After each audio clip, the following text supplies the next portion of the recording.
Subscribe করুন মেহেদি cartoon, click করুন bell icon. Manipur গ্রামের পাশে ছিল একটি ঘন জঙ্গল। জঙ্গলের ভিতর ছোট্ট একটি পুকুর পাড়ে বাসা বেঁধে থাকতো একটি হাঁস।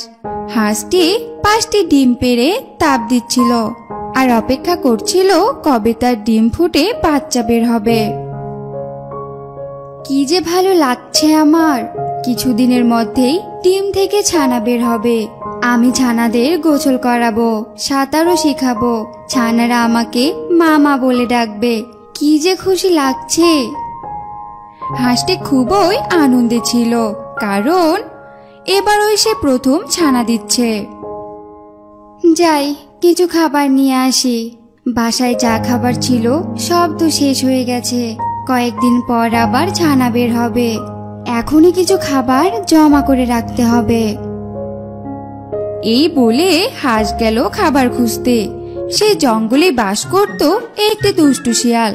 শিয়াল চালাকি করে অন্য পশু পাখিদের ছানা ধরে ধরে খেত। শিয়াল হাঁটছিল আর একা একাই কথা বলতে বলতে পুকুর পাড়ে আসছিল। পেট যে খোদায় চোচো করছে, কয়েকদিন থেকে কোনো শিকার পাচ্ছি না। যাই, ওই পুকুর থেকে একটু পানি খেয়ে খিদেটা আপাতত থামাই। এইসব বলতে বলতে শিয়াল পুকুর পাড়ে চলে আসলো এবং তার চোখ পড়ল হাঁসের বাসার দিকে।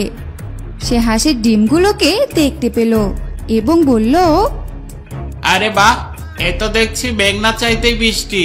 যাই, ডিমগুলো খেয়ে পেট পুজো করে আসি।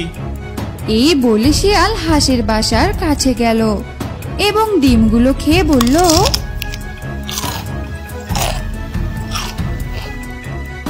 অনেকদিন পর এমন তৃপ্তি মতো ভোজন হলো, পেটের সাথে সাথে মনটাও ভরে গেল। চাই, এখন বাসায় গিয়ে শান্তিতে একটা ঘুম দেই। এই বলে শিয়াল বাসার দিকে চলে গেল। অন্যদিকে হাঁস খাবার নিয়ে বাসায় চলে আসলো আর দেখলো তার একটি ডিমও নেই। হাঁস কাঁদতে কাঁদতে বলল, হায় হায়, আমার এত বড় সর্বনাশ কে করলো? আমি প্রথমবারের মতো মা হতাম, আর কিছুদিনের মধ্যে এই ডিম ফুটে আমার ছানা বের হতো। আমার যে এত বড় সর্বনাশ কে করলো? হাঁসটি তার ডিমগুলো হারিয়ে কান্না করতে থাকলো। আর অন্যদিকে শিয়াল তার বাসায় পৌঁছে গেল এবং বলল, হাঁসের ডিমটা যা ছিল না, একেবারে ফাটাফাটি। খেয়ে খুব তৃপ্তি পেয়েছি। ওহ, খুব ঘুম পাচ্ছে। এখন শান্তির একটা ঘুম দেই। এই বলে শিয়াল ঘুমিয়ে পড়ল। এরপর বেশ কিছুদিন কেটে যায়। হাঁস এবার 6টি ডিম পেড়েছে, কিন্তু এইবার হাঁস বাসা বেঁধেছে পুকুরের মধ্যখানে, যাতে কেউ তার ডিম চুরি করতে না পারে। অন্যদিকে ওই দুষ্টু শিয়াল তার গুহার সামনে দাঁড়িয়ে দাঁড়িয়ে ভাবছিল আজ কোন দিকে খাবার খুঁজতে যাবে। তখন শিয়ালটি বলল, অনেকদিন হলো পাখির মাংস খাই না। যাই, আজ একটা পাখি শিকার করে খেয়ে আসি। এসব বলতে বলতে শিয়ালের সেই হাঁসের ডিম খাওয়ার কথা মনে পড়ে যায়। তখন সে বলে, না, আজ পাখি থাক। আজ বরং ওই হাঁসের বাসার দিকেই যাই। অনেকদিন তো হলো, মনে হচ্ছে হাঁস আবারও ডিম পেড়েছে। যাই, আজ ওর বাসার দিকেই যাই, ডিমগুলো খেয়ে আসি। হা হা হা। এই বলে শিয়াল হাঁটতে হাঁটতে সেই পুকুরের কাছে গেল এবং দেখলো হাঁসটি এইবার পুকুরের মাঝখানে বাসা বেঁধেছে। দুষ্টু শিয়াল মনে মনে ভাবলো, একই দেখছি, হাঁসটা দেখছি অনেক চালাক হয়ে গেছে। আমি এখন ওর ডিম কি করে খাবো? না, একটা উপায় বের করতেই হবে। এসব ভাবতে ভাবতে শিয়াল পুকুরের চারপাশে পায়চারি করছিল। হাঁসটি দেখলো পাশে শিয়ালটি পায়চারি করতেছে। তখন হাঁসটি মনে মনে বলে, কি ব্যাপার, এই পাজি শিয়ালটি এভাবে ঘোরাঘুরি করছে কেন? মতলব কি এই পাজি শিয়ালের? যাই তো, কাছে গিয়ে দেখি। এই বলে হাঁসটি পুকুরের কিনারায় গেল আর শিয়ালকে বলল, এই যে শিয়াল মামা, কাউকে খুঁজছো নাকি? তখন থেকে দেখছি শুধু ঘুরোঘুরি করছো। কাউকে খুঁজছি না ভাগ্নে, এমনি ভালো লাগছে না, তাই হাঁটাহাঁটি করছিলাম। তা ভাগ্নে, তুমি পুকুরের মাঝখানে বাসা বাঁধছো কেন? তুমি ডাঙ্গায় বাসা করতে ভাগ্নে। আমি নিজে তোমার বাসা পাহারা দিয়ে রাখতাম। বাসাটা কি সাদে পুকুরের মাঝে করেছে মামা? এর আগে পুকুরের পাড়ে বাসা বেঁধেছিলাম, 5টি ডিমও পেড়েছিলাম। বাচ্চা বের হবার আগে কে যেন ডিমগুলো চুরি করে নিয়ে গেছে, তাই এবার পুকুরের মাঝে বাসা বেঁধেছি, যাতে কেউ আমার ডিমগুলো চুরি করতে না পারে। শিয়াল মনে মনে ভাবে, আমি যে ওর ডিমগুলো চুরি করে খেয়েছিলাম, মনে হয় এই বোকা হাঁস সেটা বুঝতে পারেনি। আচ্ছা মামা, তুমি থাকো তাহলে, আমি যাই কিছু খাবার সংগ্রহ করে আসি। এই বলে হাঁস গেল খাবারের খোঁজে, আর এদিকে শিয়াল ভাবতে থাকে যে কি করে এই ডিমগুলো খাওয়া যায়। তখন সে একটি ব্যাঙকে দেখতে পেল এবং ব্যাঙকে ডাকলো। এই যে ব্যাঙ বোন, একটু এদিকে আসো না। শিয়ালের ডাক শুনে ব্যাঙটি শিয়ালের কাছে আসে। তখন শিয়াল ব্যাঙকে বলে, ব্যাঙ বোন, আমার একটা উপকার করবে? কি উপকার করতে হবে শিয়াল ভাই? ব্যাঙ বোন, ওই যে পুকুরের মাঝে একটি বাসা দেখতে পাচ্ছ না, ওটা হাঁসের বাসা, আর ওর বাসায় কিছু ডিম আছে। হাঁস আমাকে এই মুহূর্তে বলে গেল আমি যাতে ওর ডিমগুলো দেখে রাখি। তুমি একটু বাসাটা এদিকে এনে দিতে পারবে? আমি গুনে দেখতাম ওর ডিমগুলো ঠিক আছে কিনা। আচ্ছা শিয়াল ভাই, আমি এখনই এনে দিচ্ছি। এই বলে ব্যাঙ বাসাটির কাছে গেল আর বাসা টেনে শিয়ালের কাছে এনে দিল। আর দুষ্টু শিয়াল হাঁসের ডিমগুলো এক পলকেই খেয়ে ফেললো। ব্যাঙ কিছু বুঝতেই পারলো না। ডিমগুলো খেয়ে শিয়াল বলল, বেটা হাঁস, আমার সাথে চালাকি? আমি হলাম শিয়াল পণ্ডিত, আমার চোখে ধুলা দেওয়া এত সহজ? বোকা হাঁস, এবার এসে কান্না কর, হা হা হা। এই বলে শিয়াল সেখান থেকে চলে গেল। আর অন্যদিকে হাঁস খাবার নিয়ে সেখানে চলে আসলো। সে দেখলো বাসাটি পুকুরের ধারে ভিড়ানো। হাঁস বাসার কাছে গেল এবং দেখলো বাসায় একটি ডিমও নেই। তখন সে কান্না করতে লাগলো, বারবার কে আমার এত বড় সর্বনাশ করছে? আমার ডিমগুলোই বা কে চুরি করছে? আর আমার বাসা এখানেই বা আসলো কি করে? তখন পাশে থাকা ব্যাঙটি বলে উঠল, সরি হাঁস বোন, আমি আসলে বুঝতে পারিনি। দুষ্টু শিয়াল আমাকে অনেক অনুরোধ করে বলল বাসাটা পুকুরের ধারে আনার জন্য, তাই আমি বাসাটা এখানে নিয়ে এসেছি। তুমি আমাকে মাফ করে দাও হাঁস বোন। এরপর হাঁস কাঁদতে কাঁদতে বলে, আমি ওই ব্যাঙটি শিয়ালকে কিছুতেই ছাড়বো না, আমি ওকে উচিত শিক্ষা দেবই দেব। এরপর হাঁস পুকুরের মাঝে বাসা বাঁধে আর তার বাসা থেকে পুকুর পার পর্যন্ত লতা পাতা দিয়ে এমন করে রাখে কেউ বুঝতেই পারবে না যে এখানে পানি আছে। এরপর অনেক দিন কেটে যায়। হাঁস আবারও 6টি ডিম পাড়ে এবং তাতে তাপ দিতে থাকে। অন্যদিকে শিয়াল আবার ভাবে, আহ যাই, বোকা হাঁস মনে হয় আবারও ডিম দিয়েছে, যাই ডিমগুলো খেয়ে আসি, আর দেখি যদি পারি হাঁসটিকেও খাবো, অনেকদিন হলো মাংস খাই না। এই বলে শিয়াল সেই পুকুর পাড়ে আসলো আর দেখলো হাঁস এইবার পুকুরের ওপরে বাসা বেঁধেছে। তখন সে বলল, আরে তাজ্জব ব্যাপার, এবার দেখি বোকা হাঁস পুকুরের পাড়েই ডিম দিয়েছে, আমাকে আর কষ্ট করতে হবে না, যাই যাই তাড়াতাড়ি গিয়ে ডিমগুলো খাই। এই বলে শিয়াল লতা পাতার উপর দিয়ে হাঁসের বাসার দিকে যাচ্ছিল। শিয়ালের ওজনের কারণে কিছু দূর যাওয়ার পর লতা পাতা দুদিকে সরে গিয়ে শিয়াল পানিতে ডুবে গেল। তখন শিয়াল কাঁদতে কাঁদতে বলল, ওরে বাবা রে, আমি ডুবে গেলাম রে, আমি আর হাঁসের ডিম চুরি করব না রে। হাঁস বোন, আমাকে বাঁচাও বাঁচাও, আমি আর তোমার ডিম কোনোদিন চুরি করব না, বাঁচাও আমাকে বাঁচাও। তোকে কেউ বাঁচাবে না, তুই আমার অনেক ক্ষতি করেছিস, এবার ডুবে মর পানিতে, হা হা হা। শিয়াল আস্তে আস্তে পুকুরের পানিতে ডুবে গেল এবং সেখানেই মারা গেল। তো বন্ধুরা, আমরা এই গল্প থেকে বুঝতে পারলাম কেউ যদি অন্যের ক্ষতি করে একদিন না একদিন তার ফল পাবেই। আর দেখে ছানাটি একটি নদীর ধারে গেছে। আর বড় একটি রাক্ষসে পরিণত হয়েছে। এতদিন থেকে হাসতিতি, আরে ও হাসতিতি, যাচ্ছ কোথায় গো তুমি? আর তাছাড়া তোমার মন এত খারাপ কেন গো? আজকাল যখনই তোমার দিকে তাকাই তখনই মনে হয় তুমি কোনো বিষয় নিয়ে চিন্তিত আছো। কি এমন চিন্তা করছো গো? হ্যাঁ মৌমাছি, এমনি এমনি কি আর আমি চিন্তিত থাকি? এই জঙ্গলে প্রায় সব পশু পাখিদের সন্তান আছে, তারা তাদের সন্তানকে নিয়ে কত খুশি থাকে, কিন্তু আমাকে দেখো, আমার কোনো ছানাপোনাই নেই। ও, এই ব্যাপার বুঝি। শোনো, তুমি কোনো চিন্তা করো না তো, দেখবে তোমারও কোনো না কোনো একদিন ঠিক ছানা হবে, আর অনেক সুন্দর দেখতে হবে।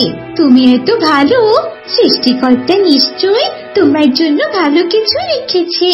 তাই যেন হয় মৌমাছি। এবার তবে আমি আসি, কেমন? নদীর পাড়ে গিয়ে স্নান করতে হবে যে।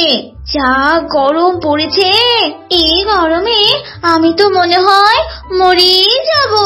মৌমাছির সাথে কথা শেষ করে হাঁস নদীতে যায় গোসল করতে, আর মনের সুখে নদীতে গোসল করতে থাকে। আহা, শরীরটা আমার একেবারে ঠান্ডা হয়ে গেল। আরে আরে, নদীর পাড়ে ওটা আবার কিসের ডিম দেখা যাচ্ছে? যাই তো, গিয়ে একটু দেখে আসি তো। এরপর হাঁসটি সেই ডিমের কাছে যায়, আর গিয়ে দেখে একটি হাঁসের ডিম পড়ে আছে। এমন সময় সেদিক দিয়ে সেই মৌমাছিটি যাচ্ছিল। মৌমাছি সেই ডিমের কাছে আসে। দেখো না মৌমাছি, একটা হাঁসের ডিম পড়ে আছে, আশেপাশে তো কাউকে দেখতে পাচ্ছি না। হ্যাঁ হ্যাঁ হাঁসটিটি, আমি বলি কি, তুমি এই ডিমটা নিয়ে যাও, এর মাকে তো কোথাও দেখতে পাচ্ছি না। না রে মৌমাছি, এভাবে না বলে কারো ডিম নেওয়া উচিত না। যদি এর মা ফিরে আসে তাহলে তো অনেক কাঁদবে, আর আমি নিজেকে তখন ক্ষমাই করতে পারবো না। আমার মনে হয় কি, এর মা এখানে নেই। যদি থাকতো তাহলে তো এইভাবে নদীর পাড়ে ফেলে যেত না।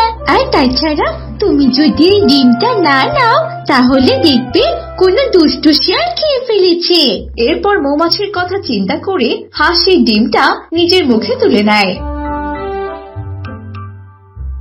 আর গুহায় গিয়ে ডিম যাতে তা দিতে থাকে। আমার সোনা ডিম ছানা, তোকে আমি সুন্দর করে তা দিয়ে এই সুন্দর পৃথিবীতে আনবো। এভাবেই হাঁসটি ডিমে তা দিতে থাকে।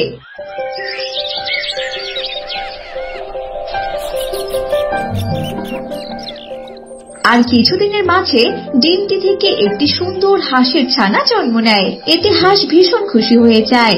মারে, চল চল, তাড়াতাড়ি চল, আজ তোকে নদীর পাড়ে সাঁতার শেখাতে নিয়ে যাব আমি। কিরে মা, শুনছিস আমার কথা? চল মা চল। আচ্ছা ঠিক আছে মা, চলো তবে, আজ নদীতে অনেকক্ষণ সাঁতার কাটবো আমি। এরপর হাঁস তার ছানাকে নিয়ে নদীর পাড়ের দিকে রওনা দেয়। পথে তাদের সাথে হরিণী আর তার ছানা দেখা হয়। আরে আরে হাসি, এটা তোমার মেয়ে বুঝি? বাহ, ভীষণ সুন্দর তো, একদম তোমার মতো হয়েছে। ধন্যবাদ দিদি, কিন্তু তোমার মেয়েও কিন্তু কম সুন্দর না। কি সুন্দর চোখ জোড়া। তো তোমরা মামে মিলে কোথায় গিয়েছিলে শুনি? কোথায় আবার যাবো বলো, আমার মেয়েটাকে বনটা ঘুরে দেখাচ্ছিলাম আর কচি ঘাস খাওয়াচ্ছিলাম। মেয়েটা আমার ঘুরতে পেয়ে ভীষণ খুশি। এবার তবে চলি গো হাঁস দিদি। এরপর হরিণী সেখান থেকে চলে যায়, আর হাঁসও তার মেয়েকে নিয়ে নদীর পাড়ে যায়। এভাবে সেই দিনটি কেটে যায়, আর দিন পেরিয়ে রাত হয়ে যায়। পরের দিন সকালে হরিণীর কান্নার শব্দে সবার ঘুম ভেঙে যায়, আর বনের সব পশু পাখি সেখানে চলে আসে। হায় হায় রে, কি সর্বনাশ হয়ে গেল আমার মেয়ে, আমার মেয়ে। একে দিদি, তোমার মেয়ের কি হয়েছে? একে এখানে এত রক্ত কেন পড়ে আছে? এগুলো এগুলো কার রক্ত? আমার মেয়েকে আমি কোথাও পাচ্ছি না হাসি। এই রক্তগুলো যে এখানেই পড়ে আছে। হরিণের কথা শুনে সবার আর বুঝতে বাকি রইল না যে আসলে তার সাথে কি হয়েছে। হরিণের এত কান্নাকাটি দেখে বনের পশু পাখিদের মনে অনেক দুঃখ হয়। তারা সবাই হরিণীকে সান্ত্বনা দিয়ে সেখান থেকে নিজেদের গুহায় চলে যায়। মা, ও মা, আমার ভীষণ ভয় করছে। ওই হরিণ মাসির মেয়ের মতো যদি আমাকেও কেউ খেয়ে ফেলে তাহলে কি হবে মা?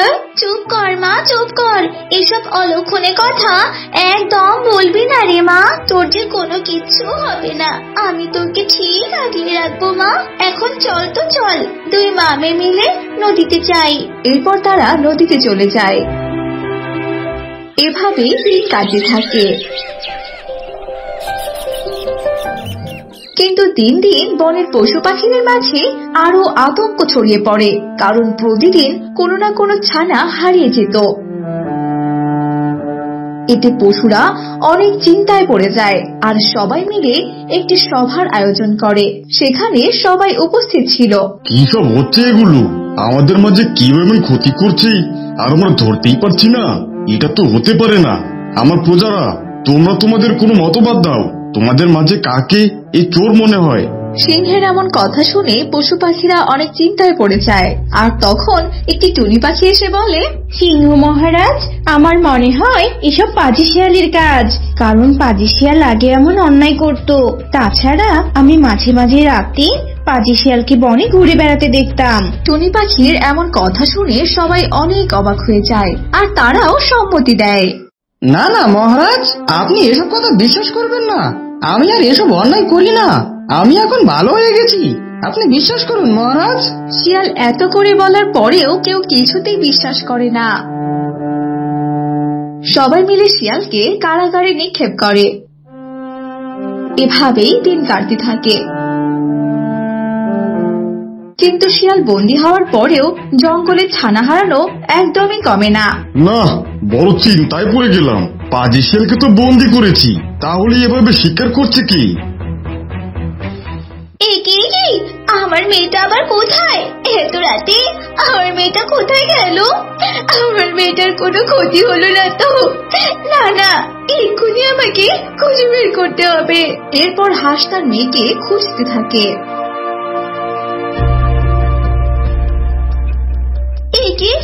এ আমি কি দেখছি? আমার মেয়েটা এত রাতে ওভাবে হেঁটে হেঁটে কোথায় যাচ্ছে? না, পিছু গিয়ে একবার দেখি তো। এরপর হাঁস তার মেয়ের পিছু নিতে থাকে আর দেখে ছানাটি একটি নদীর ধারে গেছে আর বড় একটি রাক্ষসে পরিণত হয়েছে। এতদিন থেকে বড় শিকার করে খাচ্ছি, আমাকে কেউ ধরতেই পাবে না। এভাবে হাঁস রূপে থাকতে আমার খুব ভালো লাগে। যাই, কাউকে শিকার করে খেয়ে গুহায় চলে যাই। ওই বোকা হাঁস আবার ঘুম থেকে উঠবে। এরপর হাঁস ভয়ার্ত হয়ে গুহায় চলে আসে। এদিকে হাঁস চিন্তায় পড়ে যায় কিভাবে সে তার ছানারূপী রাক্ষসকে বিনাশ করবে। এভাবেই রাত কেটে যায়।